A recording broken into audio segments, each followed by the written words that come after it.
I want to go through Proposition 18 in Part 5 of the Ethics, which has a very simple proposition that nobody can hate God. And I used to read this and think, well, why not? Surely God is the one who's created this shit show on Earth, planet of creatures that have to eat each other to exist, and one creature dominating another, and you see this particularly in human behavior. All seem fairly despicable. And so I thought, well, why can't we hate God? And this really was my poor understanding of Spinoza's notion of what God is. So I want to start with some observations from Proposition 11 in Part 1, which is a great proposition. I can't wait actually to get on to Part 1 at some point, because it's truly disturbing stuff. Our naive notions of God that we've inherited from Western religions particularly are actually very damaging. They fill us with notions of all kinds of silly notions and silly images of things, of some benevolent creator looking down upon the planet. Well, is the benevolent creator looking down on those hundreds of thousands of kids that are starving in Yemen right now? And if he, she, it is, then why doesn't it do something about it? Well, Spinoza's God is not that kind of God. Spinoza's God is basically a power, and it's wholly indifferent to the fate and fortunes of individual creatures. So this is not from the proposition actually, but it's just a comment. It's said that man is made in the image of God. Well, man can quite uniquely be active. In other words, can act from his, her own understanding, whereas no other creature can. I watch my dogs with some amusement. They're just little machines, you smile at them and their little tail starts wagging, and you frown at them and they go away and skulk in a corner every time. It's really like they're little machines. There's nothing coming from them. They're not able to look at that and think, this is an external influence and it is an inadequate response to my own being, and let me understand this. There's none of that going on. They cannot work from some point within themselves where they can understand what's going on, and through understanding diminish the power of what's going on. But man can. And as you'll see in a moment, the essence of God, as Spinoza says right at the beginning of the Ethics, the essence of God is existence. And what's more, God, creation, the cosmos, nature, whatever word you want to use, has infinite power for existence, whereas we do not. We exist for a while, then effectively disappear. Although Spinoza in Part 5 says that actually isn't the case, but we'll get onto that another time. So man can be active, and in that way he is or she is made in the image of God. So let me pull out a few quotes from this proposition. You say, to be able to not exist is weakness.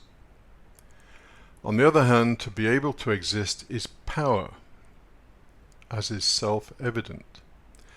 Now, when Spinoza uses this term to persist in our being, this is what he's talking about: to exercise the power to exist as we are constituted, not as the environment impacts upon us, but as we are in ourselves.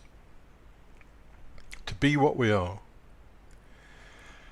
For since the ability to exist is power, it follows that the greater the degree of reality that belongs to the nature of a thing, the greater amount of energy it has for existence. And he then goes on to say that God is infinite in this respect, or nature, or the cosmos, or whatever word you want to use. So, to be able to be what we are is to exercise a certain power. And the thing that we seem to have been given is the ability to reason and understand. And this does indeed give us power. I mean, it gives us power in the external world, that's fairly obvious.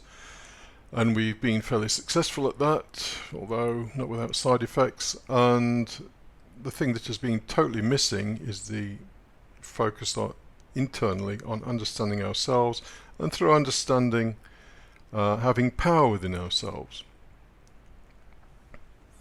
But Spinoza's God is not some, doe-eyed or bearded man up in the sky looking down. He says, I admit this view which subjects everything to some kind of indifferent will of God and asserts that everything depends on his pleasure diverges less from the truth than the view of those who hold that God does everything with the good in mind. This is something that is well understood in the Islam religion. I forget the name. Anyway, the Islam religion. That God is beyond good and evil. If God had to be good, then he or she or it would be having to constrain its activities by some external decree. Well, where would that external decree come from? Well, another God. And does that God have to be good? And so on. So God is a totally free cause.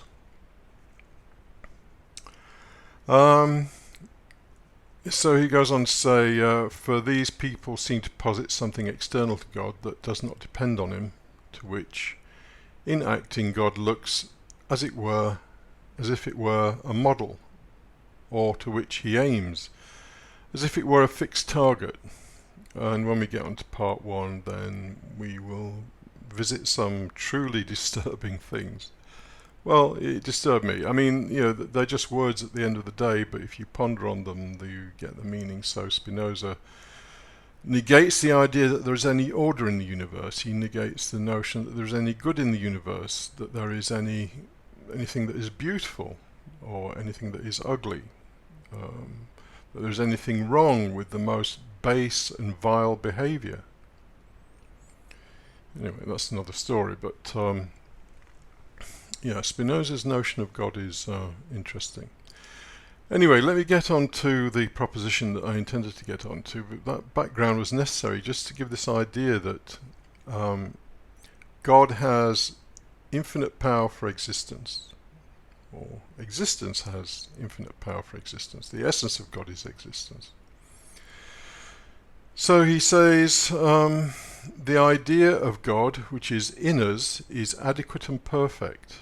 Now, I've referred to proposition 47 in part 2 many times. It is a pivotal proposition where he says that we can be cognizant of things existing. It's just we forget that fact. We're lost in phenomena, and we forget the very fact that we're experiencing existence. So the idea of God which is in us is adequate and perfect. And that's true, it's just that we forget that. Therefore, insofar as we contemplate God, we are active. So this active thing again. And the word contemplate God, well, this is not contemplating an idea in the sense of some image we formed in our mind of the man in the sky, or some strange infinite power that's pushing its way into manifestation, or anything like that. When he says we contemplate God, he's saying we contemplate existence. The body sensing exercise, which is one of the first things I put up on this channel, is a way of sensing the existence of your body, among other things. But we can sense the existence of anything that we're aware of. It's not the thing itself, it's the fact that it exists. Very hard to explain, but I've talked about it previously, and at the risk of just repeating myself over and over again, the sensing of existence is our get out of jail card. Anyway, so therefore, insofar as we contemplate God, in other words, contemplate existence, we are active. The important words, we are active. Activity is a part of the nature of God, or existence, or the power behind existence. Activity. We are active when we contemplate existence. You can't do it passively. If you are overcome with an emotion or excitement or whatever it is, you are not being active, you are being acted upon. Consequently, there can be no pain accompanied by the idea of God, or there can be no pain accompanied by contemplation on existence, because we're being active. And to be active is to be outside the pleasure-pain cycle that we normally go through on a daily basis. That is, nobody can hate God. So when you read this, it's worth replacing the word God by existence, or the experience of existence. The act of being active. Not sure if that's proper English, but anyway, being active. Love toward God cannot turn to hatred. Well, if you hate something, it's because it's causing you pain. If something is causing you pain, it's because you are being impacted upon by something external that's diminishing your existence. So does contemplating existence diminish your existence? Well, no, I don't think so. So we can't turn the love or the pleasure we get from our sense of existence, that cannot become hatred because we're being active. This is very difficult because we all have inherited this idea of God as being a good thing, a benevolent thing, a conscious thing, a thing with free will. Even God doesn't have free will according to Spinoza, but again, it's another podcast. So he says, it may be objected that in understanding God to be the cause of all things, we thereby consider God to be the cause of pain. Well, that's fair enough. Existence is the cause of our pain, except only when we're passive. To this I reply that insofar as we understand the causes of pain, i.e. we become active, it ceases to be a passive emotion, that is, to that extent it ceases to be a pain. So insofar as we understand God to be the cause of pain, to that extent we feel pleasure. So our act of become here's English again, but the act of becoming active puts us outside of the pleasure-pain cycle. It's our own pleasure, our own internal pleasure that we get from our own activity. And in fact, I think somewhere Spinoza says the mind delights in its own activity, or something of that nature. So we can always be active when we remember to do so. I mean, it's not always easy, and today, I've been in a fairly pissy mood, but just because I wanted to be. One of the things that, and this is again probably another podcast, but one of the things to understand about this work is that we're not trying to be angels. One of the great things about the Gurdjieff work was meeting many of the people who were in it. They were liars, cheats, philanderers, cheaters, that kind of person. They had no problem with being like that.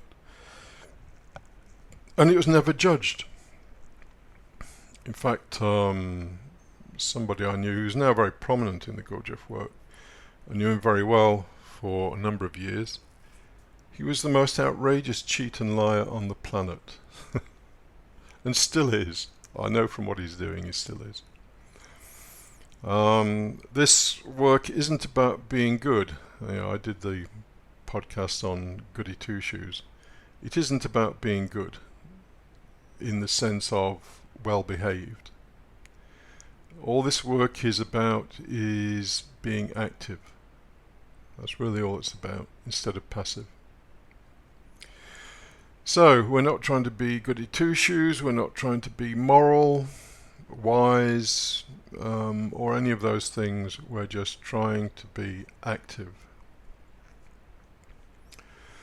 So, I think that's probably about it. No one can hate God. It's a very deep statement, because God is activity, and we share the nature of God in the sense that we can be active. And to be active is to experience a certain kind of pleasure. Even though, this is difficult to explain, even though we might be in pain, so, something horrible has happened and we're in pain, it's diminished us in some way, we can experience a certain pleasure on another level. It's a different level. We can experience a certain kind of pleasure from being active and looking at the pain and understanding why we're in pain. Again, another podcast. Anyway, I hope that's been useful.